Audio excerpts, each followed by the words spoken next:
চারটা জিনিস সৌভাগ্যের লক্ষণ। এটা যদি পাও খুব ভালো। জাজিম, এমন জাজিম, খেজুর পাতার চাটাই দিয়ে জাজিম, বিষ্ণুনবী সেখানে শুলে চাটাইয়ের দাগ পিঠের মধ্যে লেগে যেত। টাকা দিয়ে বাড়ি কিনা যায়, গাড়ি কিনা যায়, ঘর কিনা যায়, সব কিনা যায়, কিন্তু সুখ কিনা যায় না। কিনা যায়? তোমার রিজিকে যা আছে এটা দুই পাহাড়ের মাঝখানে থাকলেও এটা তুমি পাবা। আর যেটা তোমার রিজিকে নাই ওইটা অনেক দূর থেকে আনার পরেও হাত দিয়ে নিয়ে দুই ঠোঁটের মাঝখানে রাখলেও ওইটা পড়ে যাবে। মনে সুখী আসল সুখ। এজন্য মনকে অস্থির হতে দেয়া যাবে না, মনকে সবসময় স্থির রাখবেন। মনের সুখ আসল সুখ। মনের সাথে কথা বলুন, মনকে জিজ্ঞেস করুন মন কিসে খুশি হয়, কিসে হয় না, কিসে শান্তি পায়, কিসে পায় না। হ্যাঁ, শুধু সম্পদ থাকলেই মানুষ সুখী হয় না, সম্পদের দরকার আছে। অনেকে দেখবেন অনেক সম্পদের মালিক, অনেক টাকা পয়সা, কিন্তু খেয়ে হজম করতে পারে না। এরকম আছে না? নাই? সুখ আছে? অনেকে অনেক সম্পদশালী কিন্তু দাম্পত্য জীবনে কলহ, এরকম আছে না? নাই? অনেক সম্পদশালী ছেলে কথা শোনে না, গাঁজা খায়, আছে না? না, এটা আমার বাস্তব কথা থেকে বলছি। আমাদেরকে বলে রিহ্যাবে পাঠায়, রিহ্যাবিলিটেশনে পাঠায়, 6 মাস পরে আসে আবার গাঁজা টানা শুরু করে। আছে না? নাই? হ্যাঁ। তাহলে শুধু সম্পদ থাকলে আপনি হ্যাপি হবেন না। মনের সুখ আসল সুখ। অনেক সম্পদ কিন্তু পরিবারের শান্তি নাই, সুস্থতা নাই, তাহলে কিছুই নাই। মনের সুখটাকে যেন আমরা সবচাইতে বেশি গুরুত্ব দেই। সম্পদের দরকার আছে প্রিয় ভাইরা, হালাল ভাবে উপার্জিত সম্পদের প্রাচুর্য থাকতে পারে, সমস্যা নাই। পার্থিব হালাল উপভোগের জিনিস, এটা নিষেধ নয়। স্বয়ং বিষ্ণু ইসলামী বলেছেন আরবাউন মিনাস সাআদা, চারটা জিনিস সৌভাগ্যের লক্ষণ। এটা যদি পাও খুব ভালো। কয়টা? সবাই বলেন কয়টা? চারটা জিনিস সৌভাগ্যের লক্ষণ। 1 নাম্বার আল মারআতু সালেহা, নেককার স্ত্রী। নেককার কি? 2 নাম্বার আল মাসকানুল ওয়াসিআ, প্রশস্ত বাড়ি, প্রশস্ত বাড়ি। 3 নাম্বার আল জারু সালেহ, গুড নেইবার, ভালো প্রতিবেশী।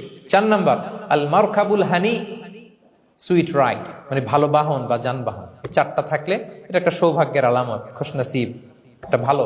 কিন্তু খেয়াল করে দেখেন তো বিশ্বনবী চারটার মধ্যে কয়টা ছিল? শুধু 1 নাম্বারটাই ছিল, বাকি 3টা ছিল না তেমন। 1 নাম্বার কি ছিল? আল মারআতু সালেহা, নেককার স্ত্রী, এটা বিশ্বনবীর ছিল, ঠিক কিনা? 2 নাম্বার আল মাসকানুল ওয়াসি, স্পেশিয়াস হাউস, বড় ঘর বিশ্বনবীর ছিল না মক্কায় না মদিনায়। মদিনার ঘরগুলো দেখেন এক এক বিবির এক এক ঘর, ছোট্ট ঘর, খেলে হাইটা এসে বসতে পারে আর শুইতে পারে এতটুকু।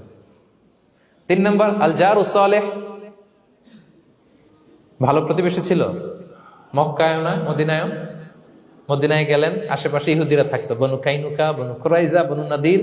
তাদের ষড়যন্ত্রে একটা রাতও শান্তিতে ঘুমাইতেই পারে নাই। সুখ তো দূর কি বাদ, সবসময় জ্বালাতন করতো, বিট্রে করতো, ওয়াদাভঙ্গ করতো, এগুলো ঘটেছে। তার মানে ভালো প্রতিবেশী জোটে নাই। 4 নাম্বার আল মারকাবুল হানি, ভালো বাহন। খুব বেশি ভালো বাহন ছিল তাও বলা যায় না, খাবারই তো ছিল না, ওট খাইলে না গায়ে জোর থাকবে, ঠিক কিনা? হ্যাঁ, কসওয়া আদবা ছিল। তার মানে বাহন ছিল চালানোর মতো, কিন্তু খুব বেশি ভালো বাহন যে ছিল এমন নয়। তাহলে 4টার মধ্যে বিষ্ণু পেয়েছিলেন কয়টা? 1টা। কিন্তু মা আয়েশার ঘরের ভেতরে সুখ আর সুখ,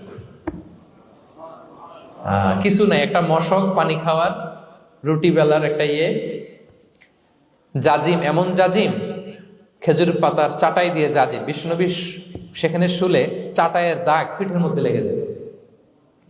মাদুর বা চাটাই চিনেন আপনারা? বাংলাদেশে দেখেন নেই? ওই চাটাইয়ের মধ্যে বিষ্ণুনবী শুয়ে পড়লে, ঘুম থেকে উঠলে ওই চাটাইয়ের দাগ পিঠের মধ্যে বসে যেত। কিন্তু ঘর ভরা সুখ আর সুখ। কারণ টাকা দিয়ে বাড়ি কিনা যায়, গাড়ি কিনা যায়, ঘর কিনা যায়, সব কিনা যায়, কিন্তু সুখ কিনা যায় না। কিনা যায়? এজন্য মনের সুখই আসল সুখ, ওইটাকে গুরুত্ব দিবেন প্রিয় ভাইরা। সহিহ মুসলিমের আরেকটা হাদিসে বিষ্ণু ইসলাম বলেন লাইসাল গিনা আন কাসরাতিল আরাদি ওয়ালাকিন্নাল গিনা গিনান নফস। বেশি সম্পদ থাকলেই ধনাঢ্যতা নয়, আসল ধনাঢ্যতা মনের ধনাঢ্যতা। মনে সুখ তো সবখানে সুখ, মনে শান্তি তো সবখানে শান্তি।